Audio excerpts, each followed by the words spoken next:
சொன்ன ஒரு வார்த்தை, என்னை நோக்கி பாருங்கள், சகாயம் கிடைக்கும், உதவி கிடைக்கும், உதவி கிடைக்கும். அவர் உங்கள் மத்தியில் மகிமைப்படுவார், அவர் உங்களுக்கு துணை நிற்பார், அவர் உங்களை மீட்பார், உங்களுக்கு சகாயம் செய்வார். அவர் உங்கள் வாழ்க்கையை அற்புதமாகவும் அடையாளங்களாகவும் வைப்பார்.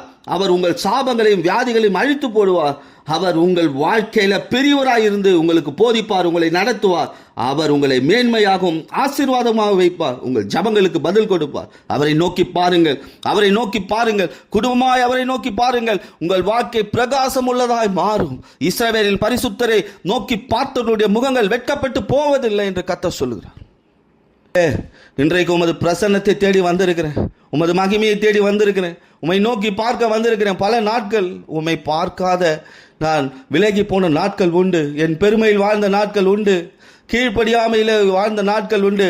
இன்றைக்கு உம்மை பார்க்க வந்திருக்கிறேன். நீங்கள் மட்டும்தான் எனக்கு உதவி செய்ய முடியும், நீங்கள் மட்டும்தான் என்னை மீட்க முடியும், நீங்கள் மட்டும்தான் என்னை நடத்த முடியும், நீங்கள் மட்டும்தான் என் வாழ்க்கையை அற்புதம் அடையாளமாக மாற்ற முடியும், நீங்கள் மட்டும்தான் என் வாழ்க்கையில் இருக்கிற பிரச்சனைகளை சுட்டெரிக்க முடியும், நீங்கள் மட்டும்தான் என் பிரச்சனைகளையும் என் சத்துருக்களையும் போராட்டங்களையும் மாற்றி என்னை ஆசீர்வதிக்க முடியும்.